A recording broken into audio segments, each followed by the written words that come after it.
రాశిలోనే రవి సంచారం, రాశిలోనే పుష్యమి నక్షత్రం సంచారం చేయడం, ఒకవైపు అష్టమస్థాన శని భగవానుడు కుంభరాశిలో జలరాశిలో వక్రగమనంలో ఉండడం, ఈ ఆదివారం అమావాస్య పుష్యమి నక్షత్ర సందర్భంగా ఉండబడే వారందరూ కూడా మీరు వ్యవసాయ క్షేత్రాల్లో కానీ పొలాల్లో కానీ తెల్ల జిల్లెడి యొక్క వృక్షాలు చాలా కనపడుతూ ఉంటాయి.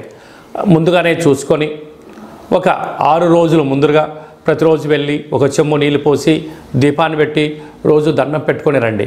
ఆ ఆదివారం అమావాస్య రోజున పై కొమ్మలను తీసేసి భూమిలోంచి పెకలిస్తే వచ్చే స్వామివారే శ్వేతార్కవరసిద్ధి మహాగణపతి స్వామివారు. ఆయనను తీసుకొని వచ్చి బాగా మట్టిని కడిగి సింధూరాన్ని పూసి పూజా మందిరంలో ఉంచండి. అద్భుతమైనటువంటి ఆనందకరమైన విశేషమైనటువంటి ఆ సాక్షాత్క వరసిద్ధి గణపతి స్వామికి ఆశీస్సులు కలిగి